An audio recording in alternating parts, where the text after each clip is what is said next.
Shalom, salam sejahtera untuk kita semua. Terima kasih kami diberi kesempatan untuk memberikan suatu kesaksian mengenai kebaikan Tuhan di tengah keluarga besar kami. Pada tanggal 14 November bulan yang lalu, keluarga besar kami terpapar COVID-19.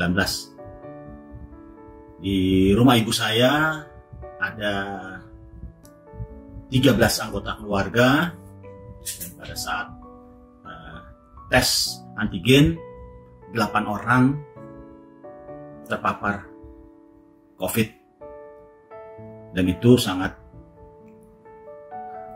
mengejutkan buat keluarga kami ya.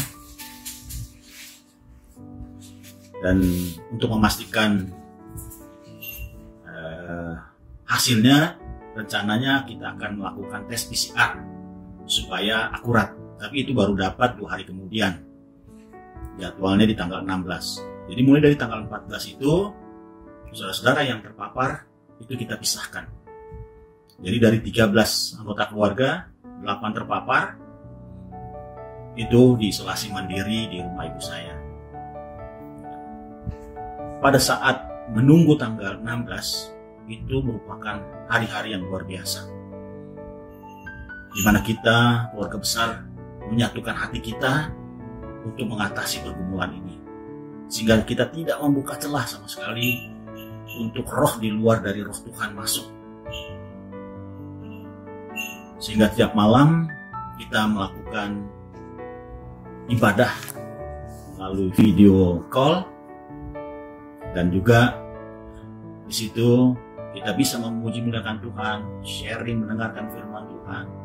Kita bisa ngobrol untuk mengetahui kondisi saudara kita itu selama 2 hari. Dan di situ juga kita membagi tugas.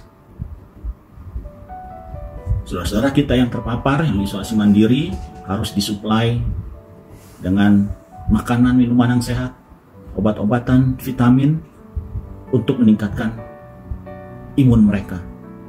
Karena peningkatan iman sudah dilakukan dalam mesbah keluarga. Jadi imun dan iman harus berjalan seiring. Dan dari tanggal 14 menunggu tanggal 16 itu merupakan hari yang luar biasa buat kami. Karena sebelumnya pada bulan Juli ada satu keluarga kami, keluarga kakak ipar dari Ustela, itu dirawat COVID dengan biaya 250 juta. Jadi kalau keluarga saya 8 orang, minimal kita harus mempersiapkan 2 miliar. Itu sesuatu yang luar biasa. Dan kita hanya bersandar dan berharap pada Tuhan. Masuk tanggal 16, dokter dari kelurahan datang, dia tes PCR, confirm 8 orang positif. Tapi Tuhan kita luar biasa. Dari 8 orang itu, 2 masuk rumah sakit UKI, 1 masuk rumah sakit Medistra, 4 masuk Wisma Atlet, 1 isolasi mandiri di rumah. Dan kita melakukan pembagian tugas untuk melancarkan proses perawatan dan penyembuhan.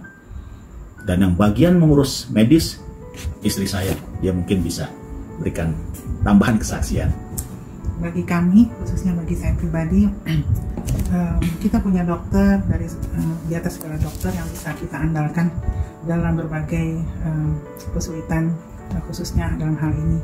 Kita percaya bahwa Tuhan Yesus itu Tuhan yang hidup, Dia tidak pernah salah.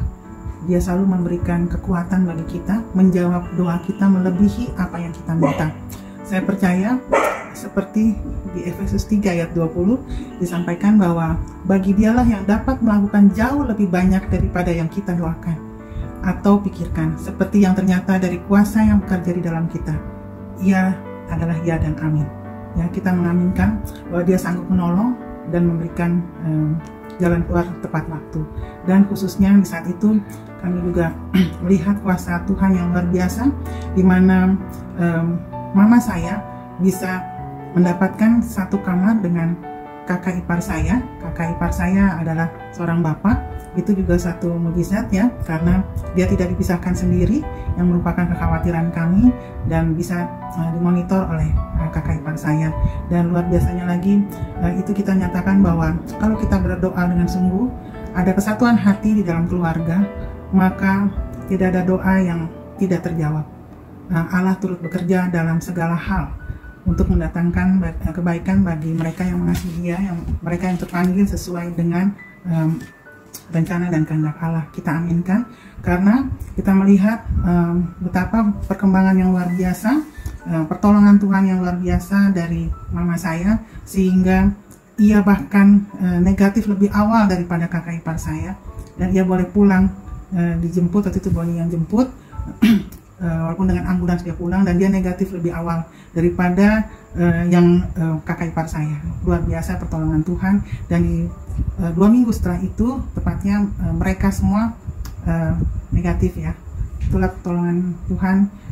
Jadi bukan hanya mereka yang terpapar yang naik level, tetapi kita yang mendampingnya juga naik level secara iman, bahwa ketika kita mengandalkan Tuhan Yesus, tidak ada hal yang tidak ada jawabannya. Selalu ada jawabannya, dan jawabannya itu, kalau jawaban dari Tuhan, adalah jawaban yang luar biasa. Demikian saya sampaikan. Jadi ibu saya tuh umur 83 tahun, pasien stroke batang otak, dan ada pendarahan di otak.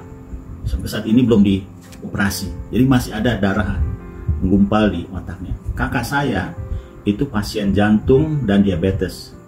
Pemeriksaan waktu itu hanya sekitar 10-15% fungsi jantungnya yang masih dapat bekerja. Tapi kita mempunyai tabib yang ajaib, dokter dari segala dokter, dan pada akhir November 8 saudara-saudara saya dan ibu saya sembuh total dan dapat pulang. Jadi kita Natalan bersama. Kita juga kemarin Natalan bersama. Di sini saya mau ingatkan juga, visi misi keluarga kita itu datang dari opa kita, diberikan turun temurun, adalah selalu baku sayang, care and share. Jadi itu yang membuat kesatuan hati keluarga kami itu cukup kuat untuk mengatasi pergumulan ini bersama-sama dengan Tuhan. Itu saja yang jadi kesaksian keluarga kami. Tuhan Yesus memberkati kita. Amin.